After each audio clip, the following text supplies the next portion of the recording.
உள்ள வந்திருக்கவங்க எல்லாருக்கும் வணக்கம். எங்களுடைய இயக்குனரும், என்னோட ஹீரோயின் வந்து நேரா கேள்வி பதிலுக்கு போலான்னு சொன்னதுனால ஒரு ஃபார்மாலிட்டிக்கு வழக்கமா உங்கள்ட்ட பேசின ஒரு பழக்கத்துல, சரி நான் முதல்ல பேச ஆரம்பிச்சுட்டு அப்புறம் கேள்வி பதிலுக்கு போயிடலாம் தான். எங்கேருந்து ஆரம்பிக்கிறதுன்னு தெரியல. ஏன்னா இந்த படம் ஆரம்பிக்கிறதே ஒரு நிறைய சண்டை சச்சரவுகளுக்கு நடுவில் தான் இந்த படம் முதல்ல தொடங்குனது. முதல்ல அந்த இயக்குனரும் இந்த நடிகரும் ஒன்று சேர அந்த அந்த விஷயம் தொடங்குனது வந்து ஒரு எங்களுக்கே எதிர்பார்க்கல. நானும் வந்து என்றைக்குமே இவரோட வேலை செய்யக்கூடாதுன்னு இருந்து, அவரும் என்னோட வேலை செய்யக்கூடாதுன்னு இருந்து, அதுக்கப்புறம் அவர் ரொம்ப சாதாரணமான ஏன்னா 2 பேருக்கும் பெருசாக தனிப்பட்ட முறையில் கோவம் எதுவும் இல்லாதனால ஒரு சின்ன ஒரு பூ மலர்வதை போல் அந்த அன்பு வந்து அவ்வளோ நேரம் கோவம் எல்லாம் மறந்து ஒரு அன்பாக மலர்ந்து, அதுக்கப்புறம் வந்து அவர் கதை சொல்லி, அதுக்கப்புறம் படப்படப்படம் எல்லாமே நடந்துருச்சு. ஒரு கிட்டத்தட்ட எனக்கு அவர் 2009 தெரியும்னு நினைக்கிறேன். இல்லை சார், 2009 தெரியும். இன்றைக்கி தான் மத்தியானம் பேசணும். அவருக்கு நேஷனல் அவார்டு வரும்போது நான் அவரை என்னோட தென்மேற்கு பொருட்காட்டு படத்துக்கு ஆடியோ லான்ச்சுக்கு இன்வைட் பண்ண போனேன். நானும் அவர் மட்டும் தான் இருந்தோம். அவருக்கு அந்த மெசேஜ் எதுவும் நான் தான் படித்து சொன்னேன். ஃப்ளைட் டிக்கெட் எதுவும் நான் தான் படித்து அவருக்கு சொன்னேன் நான். ஸோ ஏதோ ஒரு பெரிய சர்க்கிள் வந்து ஒரு கம்ப்ளீட் ஆன மாதிரி இருந்தது. ஸோ இந்த படம் தொடங்கினதே ரொம்ப ஒரு அழகான அற்புதமான ஒரு அனுபவம். அப்புறம் எங்கள் ப்ரொடக்ஷன் கம்பெனி சத்யஜோதி பற்றி ரொம்ப நாள் தெரியும். ஆனால் அவங்க 3ஆம் பிறை இதெல்லாம் அவங்க பண்ணவங்க, அது அங்கே தான் தொடங்கியிருக்காங்கிறது எனக்கு பெரிய ஆச்சரியம். சார், உங்கள் ப்ரொடக்ஷனில் வேலை பார்த்ததில் எனக்கு ரொம்ப பெரிய சந்தோஷம் சார், ரொம்ப பெரிய சந்தோஷம் சார். இது வந்து இவ்வளோ படங்கள் பண்ண இந்த நிறுவனத்தோடு நான் வந்து முதல் முறை சேர்ந்து படம் பண்ணலேருந்து ரியலி ரொம்ப பெருமையாகவும் இருக்குது, ரொம்ப சந்தோஷமாகவும் இருக்குது. நாங்கள் எல்லாம் ரொம்ப சந்தோஷமாக படம் பண்ணோம் சார், ரொம்ப நன்றி அதுக்கு. அப்புறம் எங்கள் ஹீரோயின்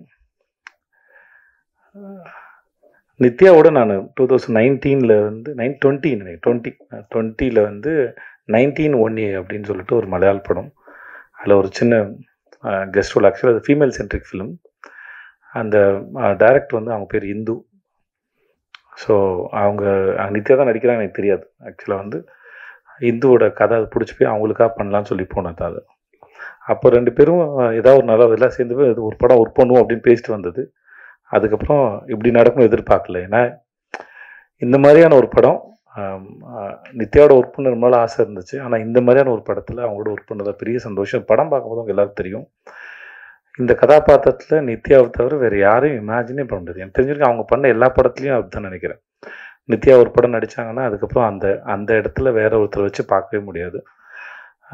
அதுதான் நித்யா. ஏன்னா அது சும்மா வந்தோம், இது சீனு, இது டயலாகு, ஓகே இது கோரியோகிராஃபி, இதை நடிப்போம் அப்படின்லாம் இல்லை. அதை முழுமையாக புரிஞ்சுக்கிட்டு அது என்ன பண்ணலாமோ, இன்னும் எப்படிலாம் பண்ணலாமோ, டைரக்டருக்கு என்னெல்லாம் தேவையோ அது எல்லாத்தையும் சரியாக புரிஞ்சுட்டு அதை சரியாக பண்ணிடணும் மெனக்கிடக்கூடிய ரொம்ப அற்புதமான ஒரு ஆர்டிஸ்ட். நான் நித்யாவோட ஒர்க் பண்ணது ரொம்ப பெரிய சந்தோஷம். தேங்க்ஸ் நித்யா, இந்த படத்தில் நீங்கள் வந்து ரொம்ப நன்றி. பாண்டா சார் பற்றி சொல்லிட்டேன், சண்டே பற்றி தான் சொன்னேன். ஆனால் நிறைய பேரோட ஒர்க் பண்ணியிருக்கோம். ஆனால் அது ஒரு பிரயாணம் மாதிரி வச்சுக்கோங்களேன். நம்ம ரொம்ப தூரம் பிரயாணம் போயிட்டே இருப்போம். அந்த பிரயாணம் செய்யப்பட்டு ஒரு 500 கிலோமீட்டர் பிரயாணம் பண்ணுறோன்னா ஒவ்வொரு கிலோமீட்டரும் மனசில் தங்காது. ஆனால் அது ஒரு 5-6 இடங்கள், எங்கேயாவது இளைப்பாறை இருப்போம், ஏதாவது இடத்த உட்காந்து ரசிச்சிருப்போம், எங்கேயாவது சாப்பிட்ருப்போம், எங்கேயும் சும்மா வெறும்னே இருந்திருக்கும், சில இடத்துல மேகங்கள் அழகாக இருக்க ரசிச்சிருப்போம், படங்கள் எடுத்திருப்போம். அந்த ஞாபகங்கள் மட்டும் வந்து அந்த பிரயாணத்தினுடைய மெமரிஸ்.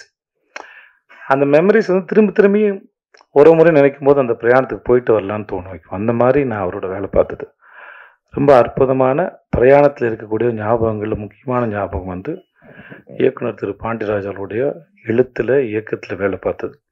அஃப்கோர்ஸ் கொஞ்சம் கஷ்டமாக இருந்தாலும், அந்த மனுஷன் டார்ச்சராக இருந்தாலும்,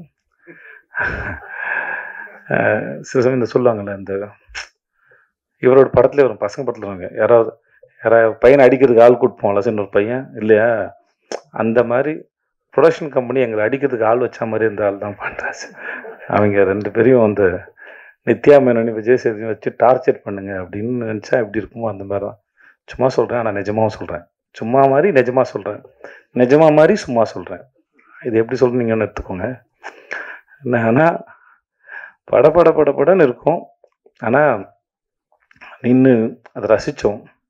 ஷூட்டிங்லாம் முடிஞ்சதுக்கப்புறம் அந்த கடைசி நாள் முடிஞ்சதுக்கப்புறம் அங்கே உட்காந்து ட்ரெஸ்லாம் மாற்றிட்டு வந்து திரும்பி ஒரு 3/4 மணி நேரம் 1 மணி நேரம் உட்காந்து நாங்கள் எல்லாம் பேசிகிட்டு இருந்தோம். ஏன்னா அதை விட்டு போகிறதுக்கு மனசு இல்லை. இன்னும் இந்த ஷூட் வந்து இன்னும் ஒரு வாரம் சும்மா ஏதாச்சும் எடுக்கலாமா அப்படின்னு தோணுச்சு. அந்த அளவுக்கு.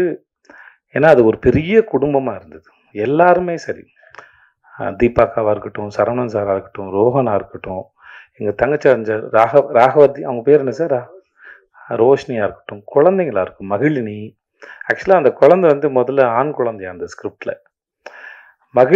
அவள் பேர் மகிழினி. மகிழ் வந்ததுக்கப்புறம் அதோட அவளோட சரியான சாய்ஸ்ன்னு சொல்லி இந்த படத்தில் எங்களை ஆசீர்வதிக்க வந்த தெய்வம்னா அது மகிழினி தான் நினைக்கிறேன். இவர் பேப்பரில் எழுதுனதை எப்படா இவர் வாட்டுக்கு எழுதி வச்சிருக்காரு, இவங்க சண்டை போட்டுட்டு இருக்காங்க, குழந்தை தூங்குது, திடீர்னு குழந்தை முழிக்குது, திடீர்னு குழந்தை பேசுது, அப்படிலாம் ஒருத்தர் எழுதும்போது நம்மளாம் நடிச்சிருவோம். ஒரு வயசு குழந்தை இதெல்லாம் பண்ணுனா எப்படி தான் எக்ஸிக்யூட் பண்ண போகிறாங்கன்னு எனக்கு பெரிய ஆச்சரியமாக இருந்தது. கேட்டேன், சார் இதெல்லாம் நடக்குமா சார், எழுதி வச்சுருக்கீங்கன்னா? அதெல்லாம் நடக்கும் சார், வாங்க சார் அப்படின்னு. ஏன்னா நான் பசங்க பண்ணியிருக்கேன் எனக்கு தெரியும்னா. நான் ஏதோ பேசுகிறாரு இப்போ, ஓகே அதெல்லாம் கொஞ்சம் வளர்ந்த குழந்தைங்க. இந்த குழந்தை எப்படி, எனக்கு பசங்க ஒன்றுலேயே ஒரு குழந்தை வந்து வீட்டுக்குள்ளே ஓடிக்கிட்டே இருக்கும்ல, நான் அந்த ஷாட் ரொம்ப ரசித்தேன்.